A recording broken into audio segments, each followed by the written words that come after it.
September 2018, Jacksonville, Florida. The main figure is 37-year-old Andrea Washington, a respected U.S. Navy service member. Just days before her death, she received her long-awaited Chief Petty Officer pins, a symbol of high rank and deep respect. She was a mother of 3, served her country, and dreamed of the future. But on the night of September 17, her life was cut short in her own home. Andrea had served in the Navy for more than 20 years, specializing in gas turbine systems maintenance. Her colleagues described her as a determined, energetic, and caring woman. She had recently celebrated an important achievement, her promotion to the rank of chief. But behind her success lay a personal tragedy. Her boyfriend was a man named Danny Ray Beard, a 36-year-old Jacksonville resident. Their relationship quickly turned into a nightmare. According to Andrea, he had become increasingly aggressive, controlling, and violent. Just 2 weeks before the murder, Andrea filed a police report. In the document, she stated that Beard had beaten her and threatened to shoot her. The court even issued a temporary restraining order, prohibiting him from coming near her. The hearing for the protective order was scheduled for September 17th, but Andrea never made it there. That day, she was already dead. On the morning of September 17th, 2018, Jacksonville police received a distress call. Neighbors reported that Andrea wasn't answering and hadn't shown up for duty. When officers entered the house on Etani Way, they found her body in the living room. She had been shot multiple times. Inside the house, officers found 25 caliber shell casings and a baseball cap that turned out to belong to Danny Beard. Forensic analysis revealed that the bullets and ammunition matched those found in his home. Later, police reviewed surveillance footage and phone data. Everything pointed to Beard being near Andrea's house at the time of the murder. 3 months later, in December 2018, Danny Beard was arrested and charged with second-degree murder.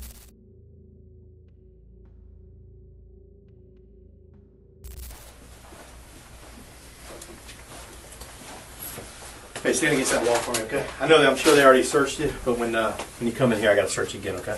Face this wall for me. Spread your feet for me, Danny. Step off that wall a little bit. There you go. Hey, when I take each handcuff off you, put your hand on the wall, okay? Do you understand me? Yeah.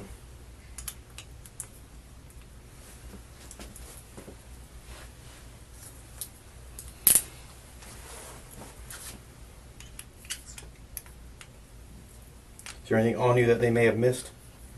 Pocket knife or tobacco or anything like that? Yeah, put that on the wall.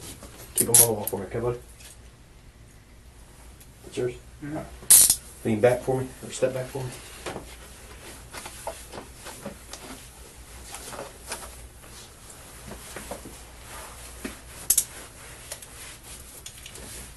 All right. Have a seat right there, Danny. I'll be in a few minutes, all right? Do you want anything, water or anything? You want a water? Okay. The suspect is escorted into the room. The commands are calm and precise. Spread your legs, step away from the wall, keep your hand on the wall. It's a standard search. Officers make sure Beard has no weapons. But it's more than routine. The detectives are already asserting control, testing how he reacts to authority. Beard complies without protest. He's tense, but trying to appear calm. When asked about knives or tobacco, he answers briefly. There's restrained fear in his voice. After the check, an officer says, "Sit down, I'll be back in a few minutes." Danny is left alone. It's part of the tactic.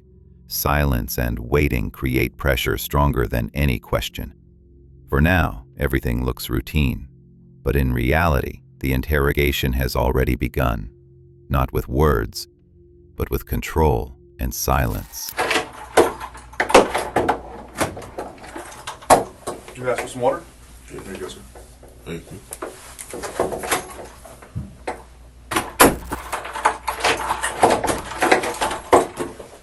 You all right, Dan? All right. This is my partner, Detective Lee. Have you met him before? I don't think he was with me the last time. What's going on, man? I'm all right.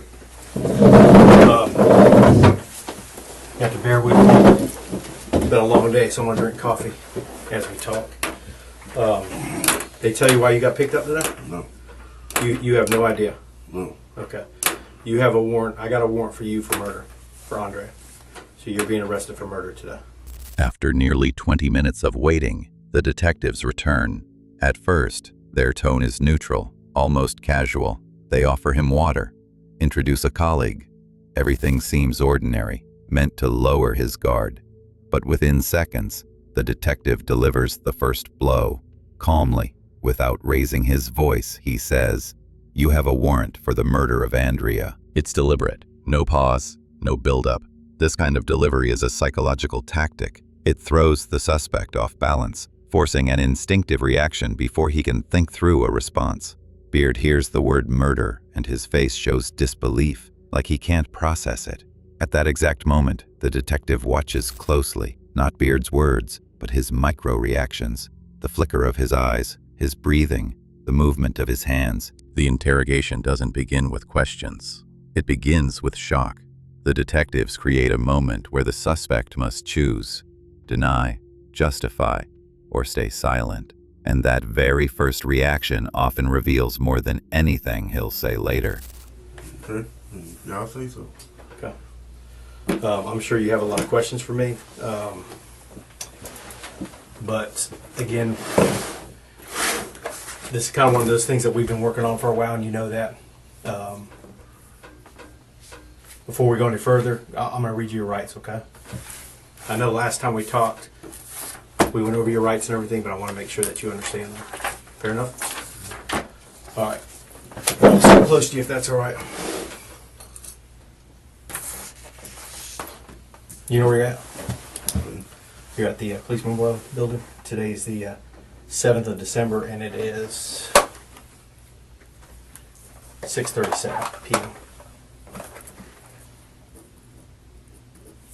Danny, can you read? Yes. Can you write? Yes. You been drinking alcohol today? No.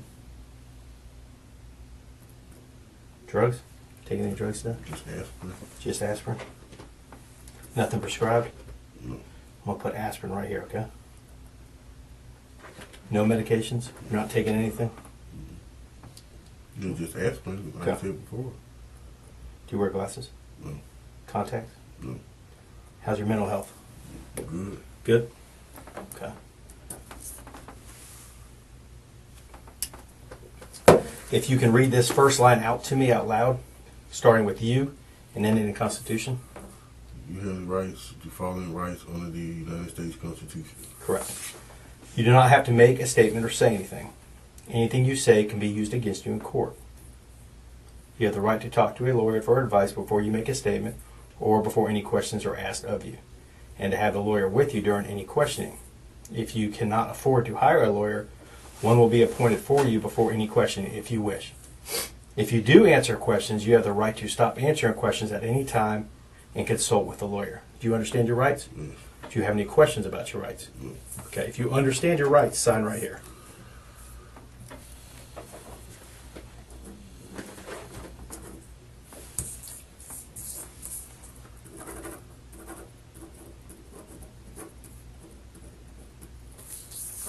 I know the last time we talked, I got a little bit of information about kind of, you know, your background and stuff like that, but I kind of want to go back there again, if you don't mind, just kind of see how you grew up and everything like that. Do you have an issue with that? Okay. Didn't you tell me you grew up in Alabama? Yes. You did? Is that where you were born at? Yes. Where were you born in Alabama? Tuscaloosa. Tuscaloosa? Okay. Where'd you go to school at in Alabama? Pickens County High. Say again? Pickens County High School. Okay. Any brothers or sisters or anything like that? 3 sisters. Three. I think you told me that last time, didn't you? And you've got no brothers. No. What about you and your dad? Are you and your dad close? Not really. Is he still alive? Yes. Or him and your mother still together? No. Okay. Is your mom and your dad close? Somewhat. I mean, do they stay? No. Okay. How was your dad with your upbringing? Was he involved or not involved? Or Not involved. not involved at all? After being informed of his arrest, the detective moves on to procedure, reading Danny Beard his rights. It's the moment when most people lose their composure. But Beard reacts calmly, almost indifferently. His answers are short, emotionless. There's no shock, no fear, no visible anger. The detective then switches to a well-tested strategy, asking simple, everyday questions. Where were you born? Do you have any brothers or sisters? How's your relationship with your father? On the surface, these seem trivial. In reality, it's psychological reconnaissance. The investigator is listening for tone, where the suspect's voice cracks, where it turns cold. But Beard remains flat. He avoids eye contact, answers in a monotone as if none of this concerns him. Even when accused of murder, his face doesn't show confusion or denial. It's not just calmness, it's detachment. To the detectives, he appears emotionally shut down. And that kind of reaction can mean one of two things. Either he possesses unnerving self-control, or he's already accepted what he's done. Did you have anybody to kind of mentor you, or is it just Myself. that you just Myself, the streets. it's just you in the streets? What about your sisters? Were they older or younger? Older. Did Well, I did have an uncle. you did? Did he take part in your life? Yeah. And was he? I mean, was he a good? Yeah. I mean, he was a good role model. Okay. And did you finish high school, or No. how far did you go in school? 8th grade. 8th grade.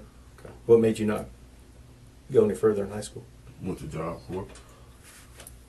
What kind of work did you do in Job Corps? What were you training? I know you go there for training. Is that right? Welding. What's that? Welding. Did you ever do anything with that? No. Okay. When you were growing up, did you get in trouble as a kid? Not really. Because I checked to see, as far as your arrests, I think I saw you had some arrests in like Palm Beach or something like that. Yeah. What was that about? Over my family. It was. Were you fighting with like a sister or mom or your dad, or Over my sister.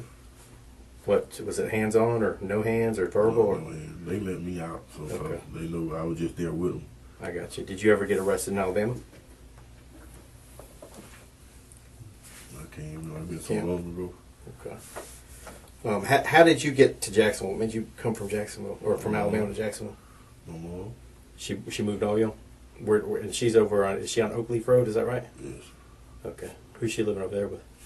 My 3 sisters. Well, my other 2 sisters. Are they involved in your life? And Yeah. they are. Were they close to Andrea? Yeah. They weren't. What do they think about all this? My mom know I ain't do this. Your mom, she don't think you did it? My mom know I did. Okay. How do you feel about what happened to Andrea? I feel sick about it. That's what I'm saying. I don't see why y'all messing with me. The detective continues the questioning in a calm, almost friendly tone. It sounds like small talk, questions about childhood, school, work, family. But in reality, it's a psychological probe. This is how an investigator studies a suspect's personality, waiting for the right moment to pivot the conversation toward the murder. Beard answers evenly, without emotion. He admits he only finished 8th grade, mentions an uncle he looked up to, and briefly recalls some minor family conflicts. Everything he says is dry, stripped of feeling, as if none of it matters to him. But when the topic shifts to Andrea, something changes. His tone softens, and he says, "I feel bad about what happened, but I don't understand why you're coming after me." It's a contradiction. Saying he feels bad shows emotional involvement, yet he immediately distances himself from responsibility. At this stage, Beard tries to appear detached, but his reaction to Andrea's name betrays him. The mask slips, just enough for the detective to sense it. To an experienced interrogator, that flicker of emotion is the first real sign of internal tension and hidden guilt. You're looking down when you say that. And you can't even look me in the eye when you say that. I'm serious because I'm tired of y'all messing with me. How many- Y'all looking for the wrong person. Y'all looking at the wrong person. How many times have I messed with you? All this time y'all come to my house, get my cars. Right. I give you everything. That's what. Wouldn't you want us to do that? Yes, but I want y'all Right. to find who did this too. Right. I did find out who did it. Who? I mean, you realize I have a warrant in my hand right here, right? That warrant don't Hear me mean out. anything. You got to hear me out. You realize that this warrant is an arrest warrant for you, right? Yeah. and you realize that I had to have a state attorney, a prosecutor, review this, and I had to have evidence to get this. And then after I have a state attorney review this, you know this goes in front of a judge. Okay. Do you know that? Yes. Okay, and I got 3 uncles in the police. I know what all y'all doing. where are they police at? Alabama? Are they still police? Yes. Okay. Well, I can tell you, Danny, that you wouldn't be sitting here if you didn't kill Andrea. And this is one of those times in your life where you can make a decision. When the conversation turns to the murder itself, the detective notices Beard avoiding eye contact, staring down at the table. He immediately calls it out. "You can't even look me in the eye when you say that." It's not an accusation, it's a tactic. The detective is testing how the suspect reacts to direct pressure. Beard's composure cracks. For the first time, his voice rises. He insists he's tired, that the police keep coming to his house, and that they're after the wrong man. It's a classic defense mechanism, shifting focus from the crime to his own sense of being wronged. But the detective doesn't back off. Calmly, he shows Beard the arrest warrant and explains what it really means. To get this, you need evidence, a prosecutor, a judge. It's a subtle power move, pressure through facts. He's not shouting, not threatening. He's planting the idea that the system has already decided Beard is guilty. This is the core of the psychological pressure tactic. The detective carefully constructs a sense of inevitability, making it clear that denial won't help and that admitting the truth is the only path forward. And the strategy pays off. Beard starts to push back, offer excuses, and contradict himself. For the detective, that's a breakthrough. Each defensive response chips away at the barrier he's trying to maintain. To do the right thing or to keep doing what you're doing? I didn't do this. You did do this, Danny. No, I didn't. And I can prove you did it. Okay, well, you prove it in court. I'm going to. But I'm sitting here having a conversation with you. I'm hoping that you'll at least be a man and at least tell me, you know what, Detective Gibson? I screwed up. I'm not finna say that because I know I did. Okay. I know I did. So I'm not finna sit there and tell you that to you. Okay. I'm telling you that I have evidence that says otherwise. Take me to jail. Let's go to court. So you don't want to even talk about it? No. What's that? No. Okay. All right. You don't want to sit here and talk to me and try to figure. For what? Well, I want to make sure that I'm clear that you just said you don't want to talk and you want to go to jail. So I want to make sure that I understand that you don't want to talk anymore. That you're done. I don't need to talk about this because I know I didn't do it. Okay, so you're telling me that you don't want to talk to me. I'm talking to you now. You don't want to talk to me about this case. Well, let's talk. What's that? Let's talk. You just told me that you didn't want to You talk. want to talk or not? No, I do, but I want to make sure. Okay, I'm sitting here, so let's talk. I want to make sure I understand that fact that you told me at first that you don't want to talk and you don't want to go to jail, but now you're telling me that you're willing to talk to me. The interrogation reaches its critical phase. The detective openly accuses Beard of murder, hoping to provoke a confession. "Be a man. Admit you made a mistake," he says. It's not about evidence. It's about pride. The goal is to challenge Beard's ego, to make him feel cornered enough to defend or justify himself. But Beard doesn't take the bait. "I didn't do it. Take it to court," he says, flatly. His tone stays calm, but his body language changes. Shoulders tense, arms crossed, eyes fixed downward. He's closing off. The detective seizes on that. He clarifies, on camera, that Beard is choosing to keep talking voluntarily, a key legal move that ensures anything said next can be used in court. Then he tests Beard's limits, applying pressure, backing off, and circling back again, each time giving him a chance to open up. Beard tries to project confidence, but it's hollow. His answers slow down. He repeats himself. The detective can sense it. The wall is cracking. Beard is no longer in control of the conversation. Now, the investigator can move from general accusations to the specific details of the crime, the place, the weapon, and the moment everything went wrong. Okay, so let's talk. Whatever it's going to go in court anyway, so. Tell me why you think that you're sitting in here. I really don't know. You saying I did it. Right. But I know I did it. Okay. First time we talked, you told me that you were over at your house when you got some text messages from Andrea Yes. saying that she needed help and that you went over there after you went and picked up Jones, that you and Jones went over there together Yes. and that you found her. Yes. And I'm telling you right now that I can prove that's not true. I have evidence to prove that you were at that house before that. Yes. Yes. I was at the house before that. Yes. Okay. I went and picked up her charger key. Okay. She gave me the charger key. What time did you pick up the charger key? It was about 9 something. What time did you get there? I can't remember the exact time. Do you know what time you left? I can't remember. It went shortly after she gave me the key. So you're telling me you got there at 9 something. It's between 9:30 and 10 or something like that. Did you go in the house? Hmm? Did you go in the house? Yes. She opened the door and let me in. Okay. And were you there for 5 minutes, 10 minutes, 30 minutes, 45 minutes? It's like 15, 20 minutes. Did you guys argue? No. There was no arguing between you two. No. She gave me the key.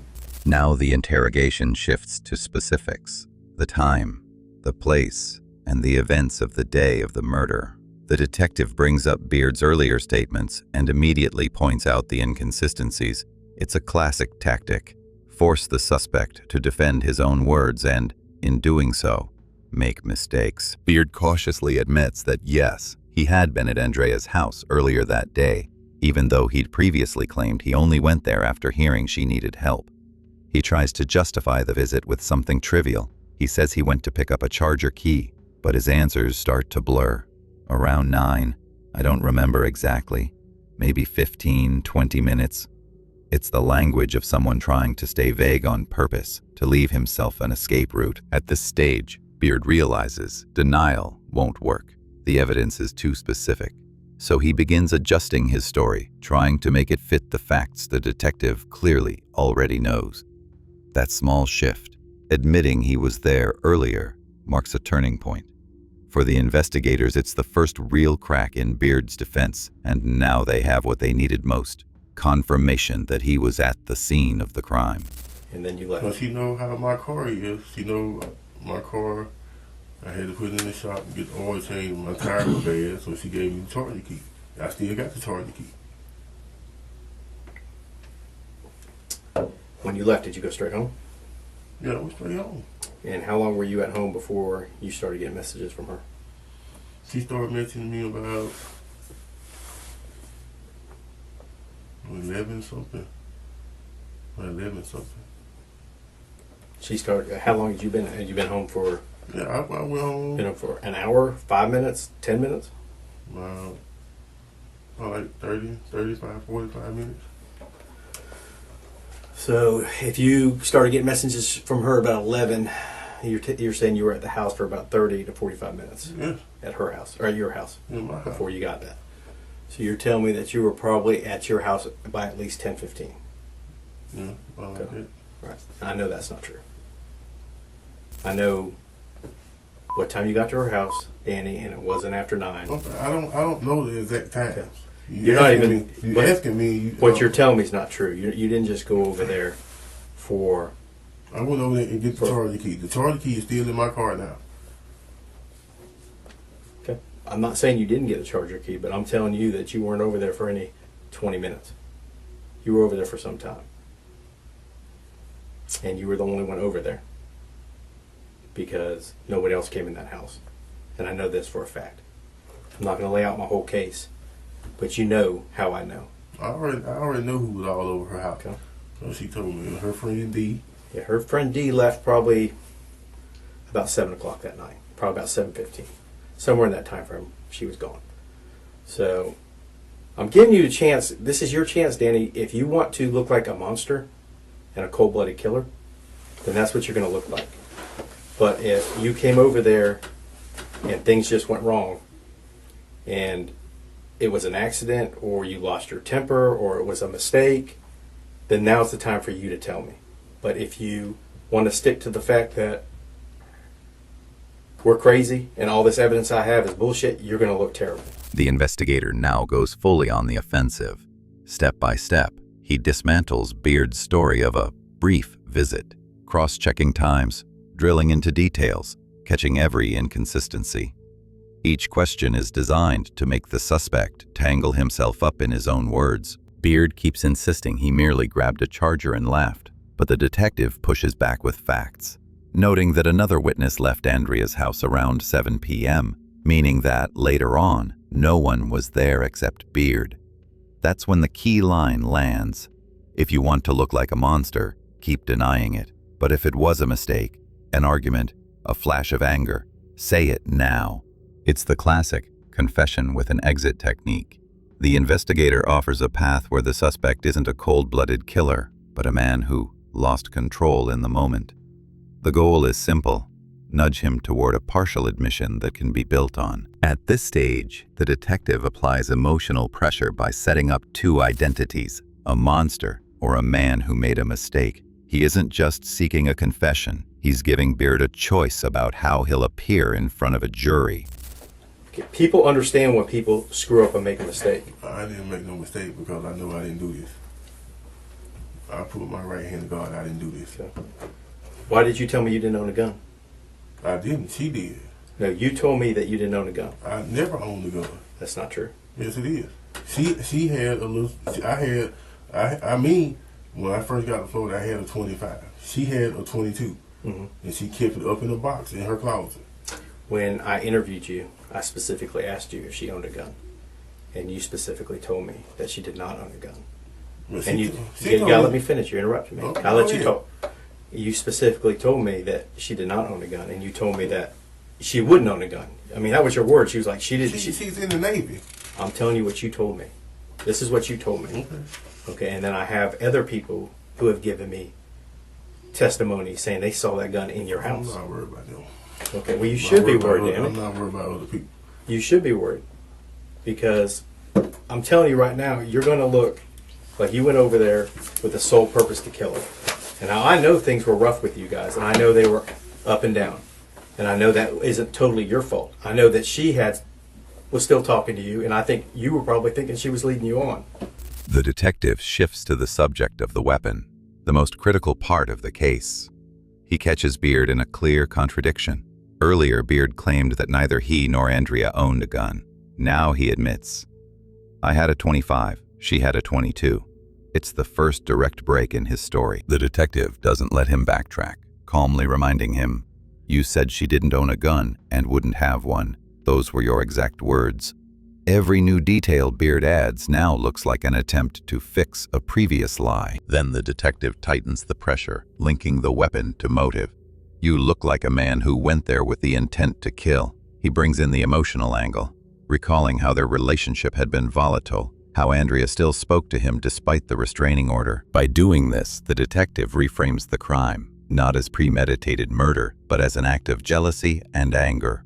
Beard begins to stumble, contradicting himself, losing control of his version. For the investigator, that's the sign he was waiting for. The defense is cracking. Beard has now admitted to owning a gun and to having contact with Andrea before the murder, giving detectives their strongest connection yet between him and the crime. I'm telling you right now, if you stick to this, you're going to look like a cold-blooded murderer. And that's what you're going to look like. All this evidence right here is you. If you flip about right in here, these are all discs. Surveillance discs, stuff I pulled off your car disc, things that I pulled off of your phone, things I pulled off of your Facebook. Mm-hmm. I've been pretty busy the last couple months. Okay, and I'm not going to step to you if I don't know what I'm doing.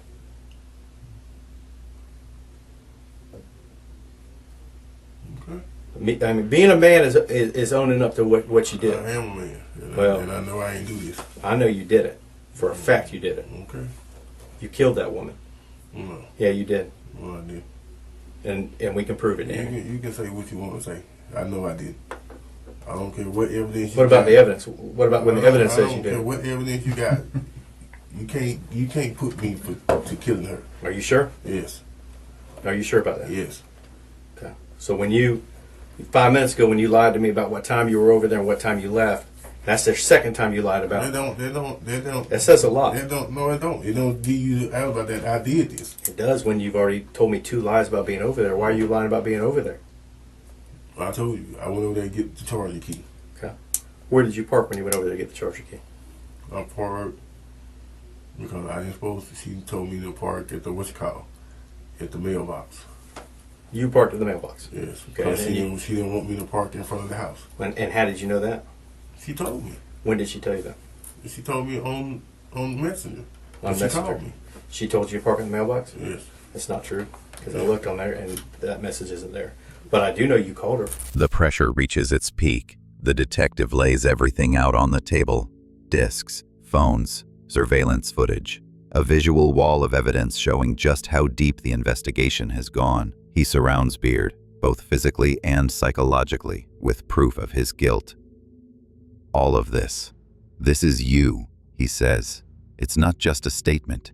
It's a calculated move to break Beard's sense of control. He emphasizes that every piece of evidence was obtained legally through court orders and the district attorney's approval, reinforcing the sense that there's no escape, no loophole left. Beard, under growing pressure, still denies everything. He swears on his right hand before God that he didn't do it. But the detective immediately dismantles the lie, pointing to inconsistencies in times, text messages, and even where Beard claims to have parked his car. At this point, emotion gives way to cold digital facts, phone logs, message histories, and time-stamped data. The detective has shifted the interrogation into a data-driven corner where logic leaves no room to hide. Every time Beard insists on his innocence, the contradictions only multiply. For anyone watching, it's clear. He's not defending himself anymore. He's drowning in the evidence. You called her at 8:55. Yes. When you were I there. said on Messenger. I didn't say on Messenger text. On Messenger. She told But me to you park at called the her. mailbox. When you got there. Okay, so you didn't see no calls from her on there. I did. To me. Yeah, I saw. Yeah, I'm not saying that she wasn't calling you. Don't think I'm not. Don't think that I think that you were the only one contacting her. I know. I've seen all the messages. Okay. I see all the messages on hers. Even though you erased all yours up until that day, I have all of hers between you guys. So I know she was contacting you. So don't think I'm not seeing the whole big picture. I'm seeing the big picture. Okay. But you know, when you tell me, "Oh, I'm over there after 9," that's just not true. I really don't know the time thing. And you weren't over there for any 15 minutes. I'll tell you that. I know that for a fact. Okay.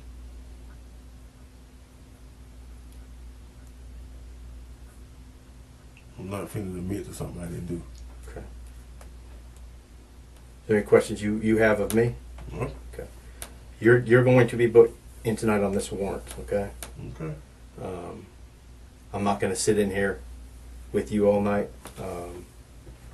If you, like I said, I've already said this. If you're going to look like you want to look like a monster, that's on you. At least when I get done with this and I put my file together, I'll be able to walk over to the state attorney's office and I'll say, "Hey, I talked to Danny Beard not once and not twice. Here you go. Here's all the evidence." He said he don't know nothing about nothing.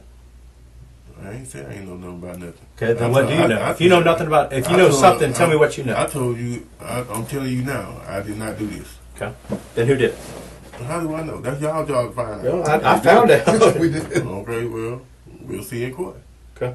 So at the end of the day, the evidence is the evidence. This is one of those cases where it really don't matter what you say, because this is really your opportunity to tell us what happened and why. All right, because we already got you to the rights, and it's just a matter of how you're going to look in front of that jury. Okay, well, I go in front of the jury. My lawyer will be there. We can handle it in court. Okay. That's all we waiting on for this to happen. Y'all charge me with something. You say what? So you're That's waiting all for we this? waiting on. You've been waiting for this. Yep. That's why I haven't got a lawyer yet until y'all charge me with something.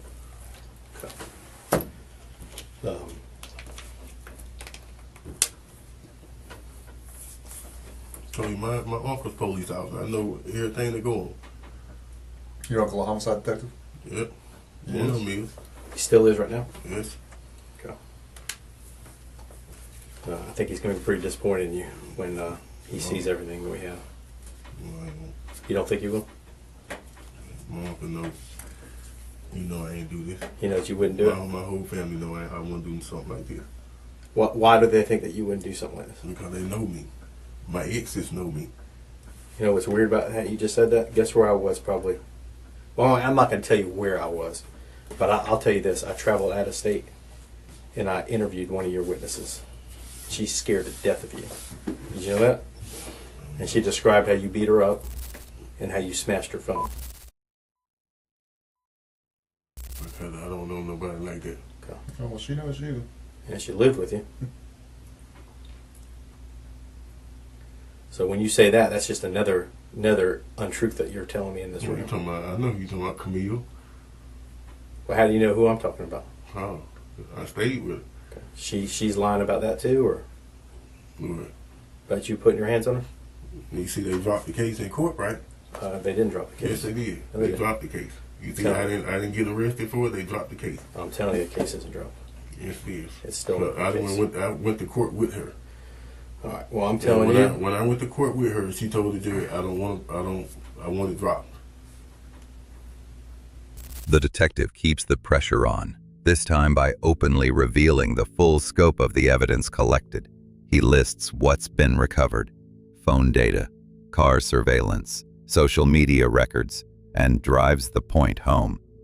I didn't come here unprepared. The message is clear. The investigation is over. All that's left is for Beard to tell the truth. When Beard brings up his uncle, a police officer, trying to project confidence and insider understanding of the system, the detective instantly flips it against him. He's going to be pretty disappointed when he sees what we found. It's a calculated blow, not to logic, but to Beard's pride, his family, and the image he's trying to uphold. Then comes the knockout move. The detective introduces a new witness, Beard's ex-girlfriend. She has already told investigators about the violence, about being afraid of him. It's no longer just about Andrea Washington. It's about a pattern of abuse. Beard's carefully constructed persona of a calm, misunderstood man begins to crumble. At this point, the interrogation shifts into a psychological siege. The detective no longer needs to prove the crime. He's dismantling Beard's identity. By invoking family, past relationships, and personal reputation, he paints a picture of a man driven by control and anger. It's a strategic strike, aimed not just at confession, but at breaking the very foundation of Beard's self-image. But she still got an injunction against you because she was scared of you. What? She got an injunction against you. No, she don't. Yes, she does. If she go to court and tell the judge she want it dropped, ain't no injunction. I'm telling you, she's got an injunction against you. I read it. I know what I'm talking about. 'Cause I was in court the day she went. He's a smart dude, man. If I did hit her like she said she did, yes, I did break her phone, but I did not hit her. Why would you break her phone? Say again? Why would you break her Well, she phone? broke mine. But, so she broke your phone and then you turned around and broke hers? Yeah. Was there a reason why she broke your phone? Because I had a message in my phone. She told me the opposite. She said you found some messages and went crazy and Yeah, busted up her I phone. did find message because she had naked pictures on her phone saying somebody else. Isn't that the same thing that pissed you off about Andrea as well? That's not. Me and Andrea had problems when our problem didn't lead to this. I would never do this. I know, my family knows, God knows I would never do this. Well, she says that you put your hands on her Who? before you killed her, Andrea. I put my hands on her. Yeah. Really? Yeah. That ain't what she told my mama. Well, I'm telling you, what she's told the police, what she told the Navy, and what she told all her friends on her Facebook One Messenger. thing I'm not worried about is the Navy. Navy Well, I know take you ain't me. worried. You even put messages on there that they can't touch you. You ain't in the Navy. Well, they can't. And you're right. I'm just saying that's the extent that she went to. She let everybody know what you did to her. The detective brings the conversation back to the topic of abuse, reminding Beard about the restraining order Andrea had filed against him, and delivers the line that cuts through every defense. She was afraid of you. It's a deliberate test, not of facts, but of reaction. Beard initially denies everything, trying to sound calm and collected. But soon, the cracks start to show. "Yeah, I broke her phone, but I didn't hit her," he says, only to contradict himself moments later. "I did put my hands on her, yeah." That single admission is a turning point. For the first time, Beard acknowledges using physical force, even if he tries to minimize it. The detective immediately seizes on this, linking that same aggression to jealousy, to anger, and finally, to murder. He lays out the broader picture. Andrea told police, her Navy superiors, and her friends about the violence. Her social media posts, her messages, they all reflect fear. Piece by piece, the detective connects Beard's pattern of control and violence to the inevitable outcome. By now, Beard's mask of calm is gone. His tone shifts from denial to defensiveness. His posture tightens. His answers grow erratic. What began as a denial has turned into reluctant confession. And for investigators, that's the breakthrough. Proof of a violent history that directly leads to motive. Mm-hmm. And she took pictures and let everyone know what you did to her doors, and she was pissed, and she was asking you to pay her doors back, and you were telling her you were going to pay for those doors. Yeah, and I paid for them. Because you kicked them in. Yeah. Why would you? And I paid for them. Okay. So my point to you is to sit there and tell me that you've never been violent with anyone, and all your family knows that. That's not being violent. If I didn't kick her, I kicked the doors. That's totally different. Why did you kick her doors? She pissed me off. Instead of taking it out on her, I kicked the door. What did she do, though, is what I'm asking you to piss you off? They took my truck. Isn't that her truck? No, it was both our truck. Who makes the payments on? I was. Okay. She was telling everyone she was making the payments on. I know she tell everybody everything. Yeah. Why did you smash her iPad? I smashed her who? Her iPad. iPad. Yeah, she had an iPad that was all smashed that she said you smashed. Oh, my iPad. Her tablet. That's my iPad. Well, she said it was hers. It's purple iPad. If it's purple iPad, got purple cover, it was mine. You just smashed your own iPad? Yes. Any reason? Yes, because I had pictures in there of the women. And I smashed it. Okay. Were you going through her phone? Did that piss her off that morning? Not the morning she was killed, but the morning that you guys got into a fight. Were you going through her phone? Is that what started that argument? Like, me and Andre had understanding. Like, we went through our differences. Danny. Andre knew, she knew what I was doing. She knew I talked to other women. She's in the Navy. She gone all the time, so she know. That's common sense. Danny, I got video of you guys tussling over the phone. You're sitting at the dang bar or whatever. I can't remember if it was the bar or the table, and you're sitting in a chair, and she's sitting on the couch, and she gets up, and you're going through that phone, and she comes over there, and you guys start tussling over that phone. So I'm telling you right now, I've done my... Yeah, it's a phone. Who won't? Why are y'all tussling over a phone? That's all. That's relationship. People go through shit like that. I'm not saying people don't go through a rough time, It's a but phone. when you sit there and tell me that you guys trusted each other, I never said we trusted each other. and she knew what you did. It never came out of my mouth and said Okay. we What did trusted you each say? other. What did you say? I said all relationships have problems. Okay, I had problems, but what did you say after that? I never said. Didn't you say you had an understanding? Yeah, we had understanding. That's not trust. I said understand. That's totally different. She know what I did. So she know what I was doing. did you know what she was doing? Hmm? Did you know what she was I doing? know when you were talking to someone else. Did that bother you? No, It didn't bother you. no, because I knew what I was doing. Okay. Why would something bother me? And I'm telling you that I have Facebook messages that are totally different than what you're telling me, and you reacting and acting totally different than what you're telling me. I knew what Andre was doing. Okay. So why were y'all fighting over a phone? Fighting over her phone? Yeah. Why would I fight over her phone? I don't know. I don't know if she didn't want you going through it, and you were going through it because you wanted to see who she was talking to. But I already knew who she was talking to. who was she talking to? You know, I had friends in the Navy too. So who was she talking to? Some guy named Terrence. I already knew. Did you ever talk to Terrence? Nope.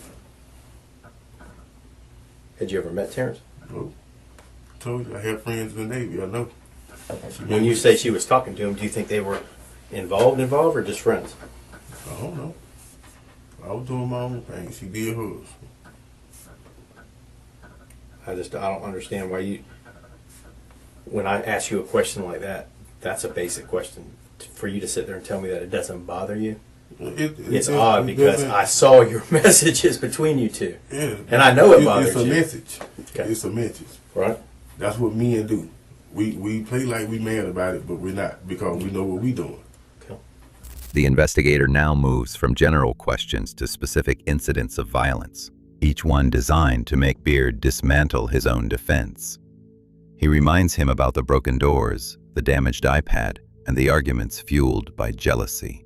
Everything Beard once denied slowly becomes confirmed by his own words. He admits, "Yeah, I broke the doors. Yeah, I smashed the phone. Yeah, I got angry."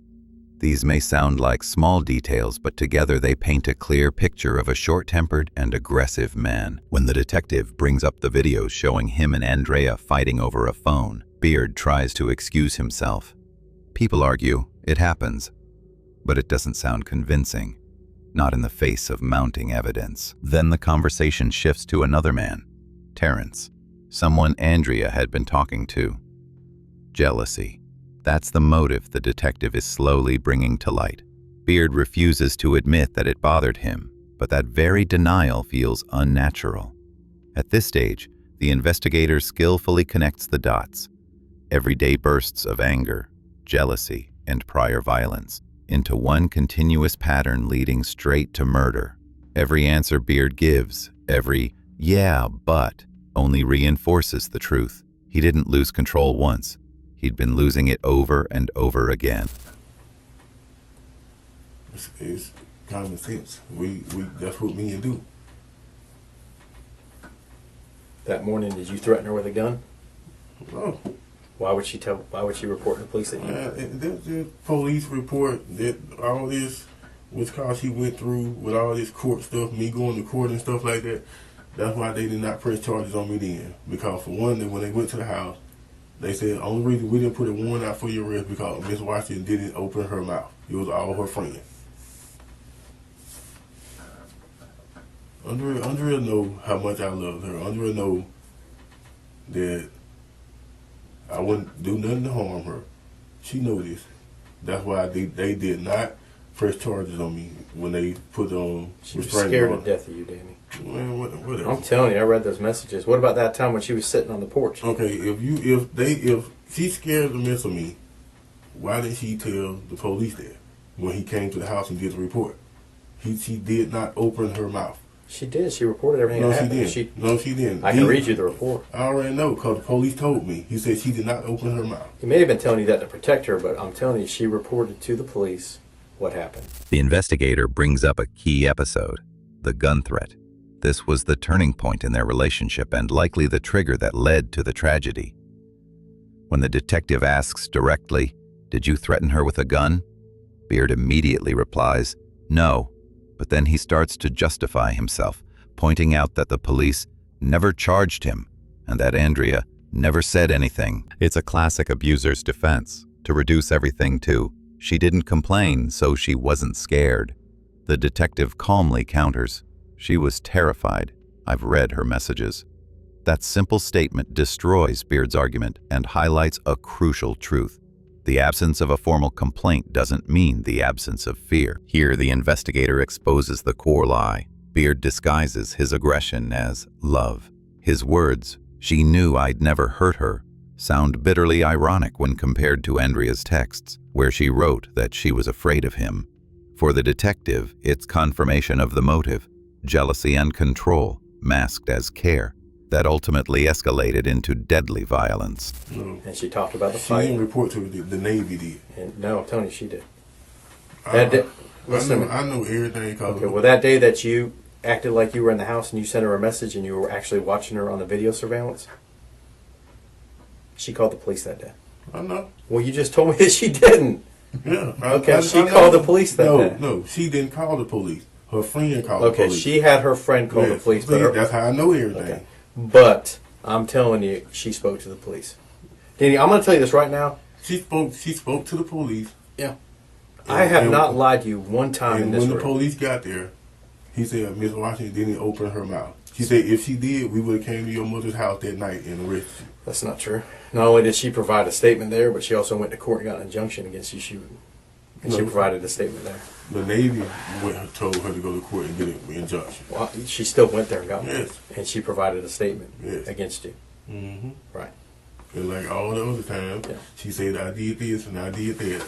And the text message she sent me, she apologized for saying that. Yeah. Well.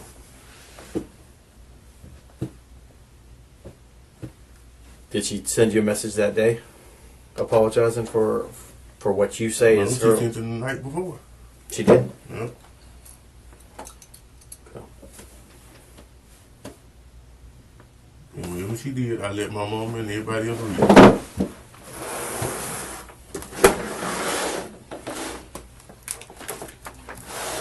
What's your arm there?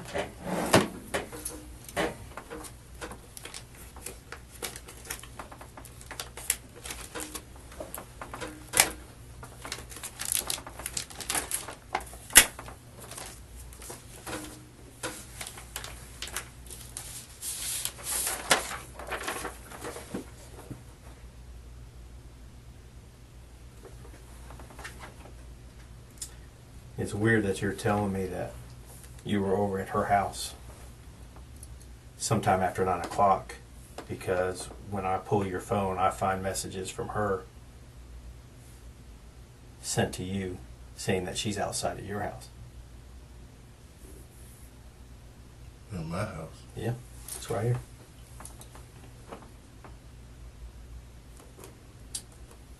Right here at, and you're telling me just after 9 you're over at her house, but then over here at 9:15 it says, "Hey,"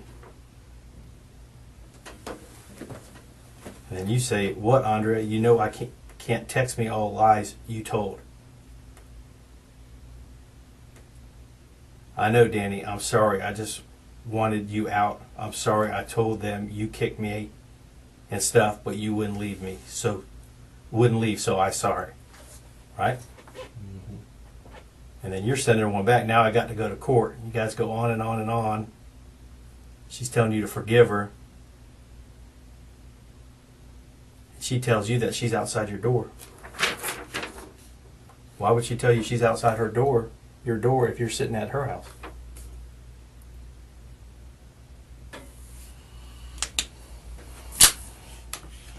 The detective presents the decisive piece of evidence, the text messages between Andrea and Danny on the night before the murder. It's a digital timeline where every message has a timestamp and context, and it completely destroys his version of events. Danny claimed he was at Andrea's house after 9 p.m., but at that exact time, her phone recorded a message saying, "I'm at your house."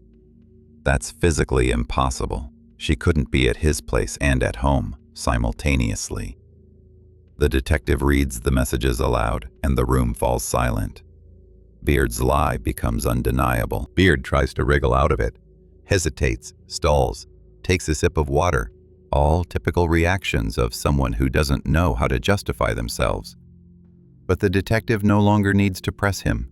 The facts speak for themselves. This part of the interrogation shows how digital evidence can deliver the fatal blow to a false story. The time-stamped messages leave no room for maneuver. Everything Beard had built up until that point collapses. His narrative isn't just doubtful anymore. It's self-contradictory and exposed by Andrea's own words. That's a good question. Yeah. It's bullshit. You're over at her house, you're on her phone sending yourself messages. So when you go to court the next day, you can show the judge. That's bullshit. Well, I'm staring at it. It's right here. Okay, so where is her phone? You tell me. You took her phone. Y'all the police. Y'all, this is y'all job.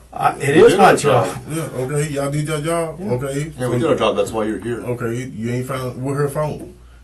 You took her phone, but I don't. The biggest thing is I have your phone, and I have your other phone that you lied to me about having. What other phone? And your phone I found on your bed. Why did I lie? You told me. No, I didn't. I didn't lie about it. What'd you tell me? You asked me, would I have? No, you didn't. You asked me about my phone. I said yes, I have a phone. Then you went to. I gave you permission to go in my house. So how did I lie about it? If you got Because when I in my asked you house? about your phone, you told me that you didn't know where it was anymore, and that it had no service on it. That's what you told me. That's my old phone. That's my other phone. Okay, I have another phone that got lost. but that one was still active on your bed, correct? No, Yeah. it was on the Wi-Fi, so it's not active on the Wi-Fi. Okay. Is there any reason why there was a bunch of surveillance pictures on that phone? Were you checking her surveillance on that phone? I got the what's called too. You got the what? My name is under my what's called under my email.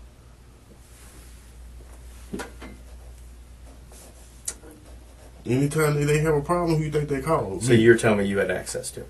Yes. Okay. But you're not living there is what I'm getting at, correct? Yes. You've been out of the house for probably 2 weeks? Yes. You've been living in this place on Vern Drive for probably 1 week? You were living at your mom's before that, and then you moved into this place. Oh, you I've weren't? been at Vern Drive. How long? I've been at Vern Drive.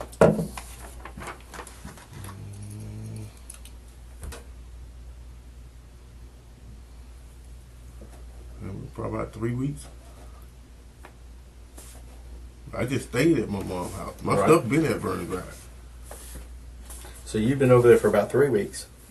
But why did you continue to check her surveillance? It's under my thing. What's the difference? She come see me anyway. She at my house. I know she did. I think she came probably saw you that Thursday. No, she came see me one week. She came the whole week. She right there by the base. Yeah.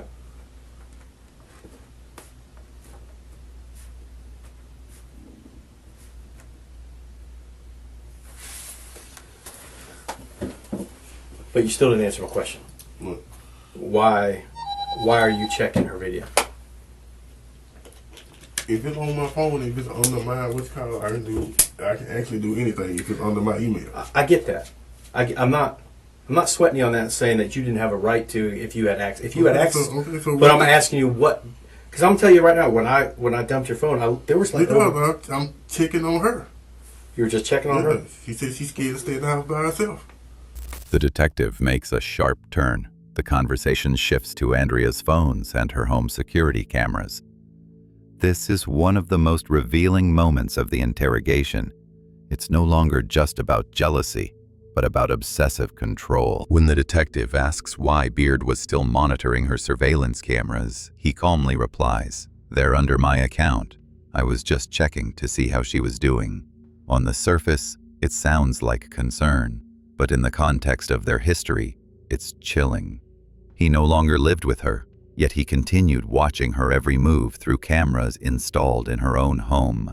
Beard doesn't even seem to grasp how damning that sounds. His need to control Andrea persisted long after she had left him.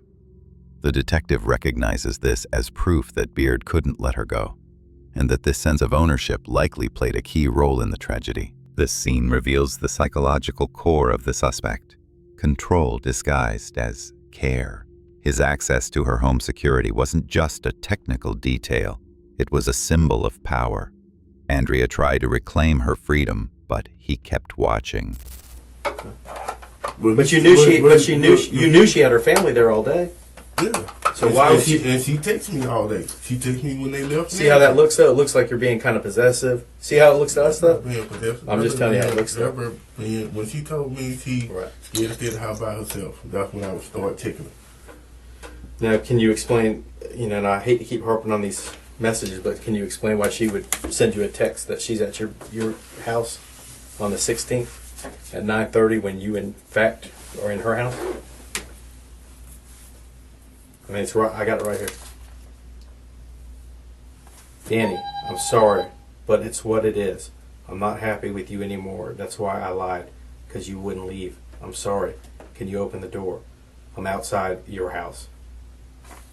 Are you going to tell me that you didn't send that? No. You're not going to tell me that, okay? No. Why would Oh, you did send it Why would I send something like that? to help you in court.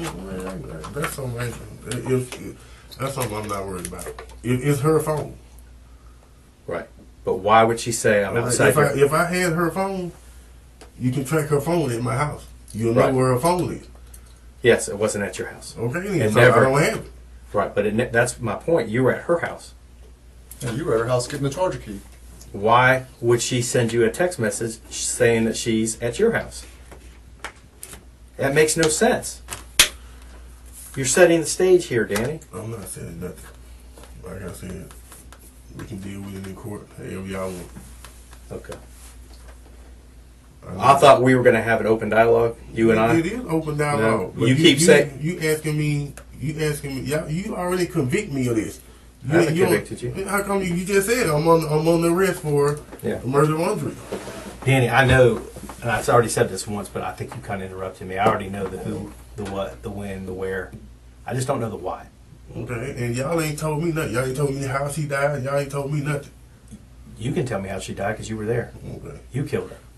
Whatever you say. Okay. Whatever you say. Y'all got all this evidence, but y'all don't have. Y'all got a phone. We got all this evidence, and like I said, Y'all it's don't going to have make a you phone. look really bad. You don't have a phone. Y'all not telling me how she died. Y'all don't know how she died. I'm like, man, come on. Yeah, you know she was shot. Come on, man. That's why I've asked you about a gun. You know that. Okay. And you also know that when we searched your house, we found the same type of bullets that we found at the scene. Okay, and she has it. If y'all do y'all job, it's in a box. Why would you It's tell in a me? box. Why would you tell me? Why would you tell me that you didn't own a gun when I find bullets in your house? Okay, because And then you have a witness that says, "Yeah, I saw because a gun her in there." kids was there. She gave it to me when No, her no, kids no, was no, there. no, no. Bullets in your house. Yes, she gave me the pistol when her kids was there. Okay, so Okay, I got the pistol and the bullets. When the kids left, she got the gun back. when did the kids leave? Right. Because she went and took them to Texas. She took him to Texas while you were still at the house. At this stage of the interrogation, it becomes clear that Danny Beard is tangled in his own web of lies. His story is falling apart right before the detective's eyes. He claims that Andrea had given him the gun herself, an explanation that sounds utterly implausible, considering the conflict between them and the active restraining order in place. The detective patiently pushes for details: who was home, when the children left, and why the weapon ended up in his possession. Each time Beard tries to justify himself, his answers only make him sound more suspicious. He still tries to appear calm, repeating, "You can say whatever you want," but his confidence is visibly cracking. The detectives corner him with hard evidence: bullets found in his house that match those recovered from the crime scene. Beard continues to deny the obvious, but the investigators have already built a solid chain of evidence, each link pointing directly to him. The more he speaks, the clearer it becomes. He isn't a confused bystander or a misunderstood ex. He's the prime suspect, desperately trying to lie his way out. Yes. Right. So there's no reason for you to have bullets unless you own a gun. And there's also you wouldn't have bullets to a gun that your close personal friend, who's been sticking up for you this whole time, said he saw a gun in your house. Yes, I told him that. I said, yes, it's Andre. He knew who it was. You say you told him that, but when I asked you in our original interview, you said, "I don't own a gun. I haven't touched a gun since I was a teenager." You asked me, have I owned a gun? I said, no. I said, "When's the last time you held a gun?" And you know what you said? What? A teenager. And you know how I know that's not true? Mm. Because remember we tested you for GSR? Mm-hmm. Yeah. You may have cleaned up, but you tested 2 out of 3 particles for GSR. You don't believe that? You think I'm lying? I'm lying that you tested for 2 out of 3 particles of GSR on your hands. I'm lying about I that. know you got no gunpowder on my hands. So. Wow. I'll tell you how. You shot that woman. And now you're going to sit in this room and you're going to cross your arms and you're not even going to be a man and you're not even going to look at me and let me at least be able to go back to her family and tell them what happened to her. That's what you're going to do. No, her family telling me she got somebody slit her throat. No. Her family knows you killed her and they're probably just telling you that to keep you at arm's length.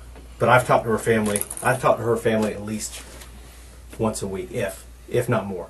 Yeah, So I know what they I think. talked to her son. I know what they think. Okay? I'm telling you that right now. I know what they think. Okay. Her twin brother Avery, he's got my phone number on his phone. Not my city phone. Not the phone number you had. Not my desk phone number, but my personal cell. Okay. Okay? So I'm telling you right now, they think you're a cold-blooded killer. Well, Everybody think that. Yeah. Yeah, the jury's going to think that too. Okay. Well, That's gonna be your ass Take it after in that. front of the jury. You killed her, Danny, and then you're going to sit there and act like you don't give two shits. I'm not saying I don't give two shits because I know I How many times you call me For what? to check on this case? None. Because Why? I got somebody that's telling me do not say nothing. Well, That's I'm why- telling you right that's now, why- that's not normal behavior. That's why I have. If somebody killed my fiance or my wife or my girlfriend why you think or I'm my talking, sister, Why you think I'm talking to her son? I don't know. I also know you try to pin her son on some bullshit phone calls and harassing phone calls. You try to put that on him. I'm trying to put that on him. You told her he was the one that was sending her harassing phone calls. Okay, and somebody from growing was. I talked to the PI, and you know who he thinks was doing it? I already talking about Mr. Brown. I sat and interviewed Mr. Brown for some time. He showed me a bunch of paperwork, a bunch of stuff he did, and he told me straight up, you were the one doing it. Okay, so if I wasn't doing it, why they didn't press charges on me then? Why she go down there and I drop don't it? know. I wish they would have pressed charges on you the first time you beat her up, because then she'd still be alive. Yeah, that's why they didn't press charges on me then, because they know I ain't do nothing. That's why. The detective goes on the offensive. Now he brings out the full arsenal of evidence: the gunshot residue test results, the matching bullets found in Beard's home, witness statements, and even personal conversations with Andrea's family. He looks Beard straight in the eye and says, "You killed her, Danny." Then he adds that even Andrea's own relatives believe he's guilty. Beard sticks to his usual defense, denying everything, shifting blame, and trying to appear calm. But the emotional pressure keeps rising. The detective reminds him that the first time Andrea reported the assault, the police didn't pursue charges. And maybe, if they had, the tragedy could have been prevented. That line lands like a verdict, not just against Beard, but against the entire system that failed to protect her. By this point in the interrogation, Danny Beard is effectively exposed. The evidence, the logic of events, and the testimonies all point directly to him. Yet he still refuses to confess, and the detectives use every word, every silence, every glance to highlight his coldness and complete lack of remorse. If they thought I did something that night, they would came to my mama's house and got it. Just like the police said. Yeah, it's a process. It's like this is a process. And even though they went and got a warrant for you, they were still gathering evidence on that case. And they didn't get a warrant from me. What's that? They didn't get a warrant from me. They did or didn't? They didn't. Yeah, that's because they were still trying to get evidence that we have in this book. Receipts from the handyman from where you kicked in the door, pictures of the door where you kicked in the doors, the actual doors themselves, picture of the tablet you busted up, the report that she wrote, that she submitted electronically, saying what happened. All that is what they were waiting on, and it came too late. I don't know what to tell you because I didn't do this. Okay. I'm going to go outside and I'm going to finish this arrest report. If you need something, just knock on the door. Okay. All right. Just give us about 15 or 20 minutes, and we'll get you over there.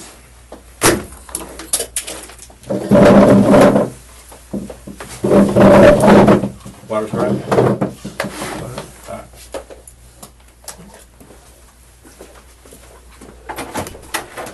When the detective presents all the collected evidence, photos of the broken doors, the damaged tablet, the electronic report Andrea had filed, and the repair receipts, it becomes clear.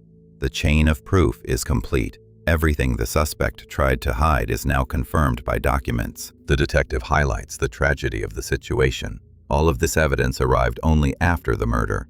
What could have been the basis for an arrest and might have protected Andrea has now become proof of her death. After this, the officers leave the room, leaving Danny alone. The camera captures him sitting silently, head bowed. The moment when even denial begins to collapse under the weight of the evidence and his own guilt.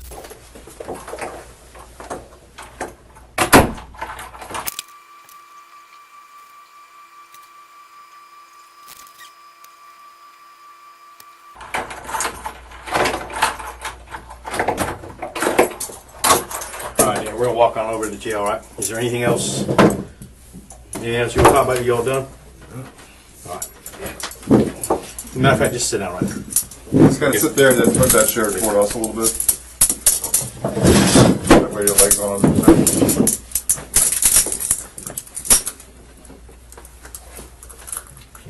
You good? Is that all right? Not too tight? Is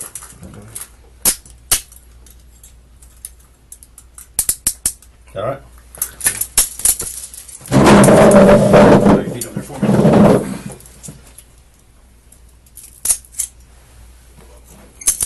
When the detectives return to the room, it's clear. It's all over. Danny is handcuffed, lifted from his chair, and prepared for transport. With that, the interrogation officially ends. The trial didn't last long. Every thread led back to one man. The text messages, video footage, ballistic evidence, and dozens of small details formed a complete picture. Danny Ray Beard was found guilty of the second-degree murder of Andrea Washington, a young U.S. Navy service member who never got the chance to start a new life after leaving him. The judge stated, this crime was not a moment of rage, but the result of obsessive control and jealousy. The sentence: 30 years in prison without the possibility of parole. Today, Beard is serving his term in a Florida correctional facility and continues to claim his innocence. But for Andrea's family, words no longer matter. They can only hope that justice has finally been served, even if far too late.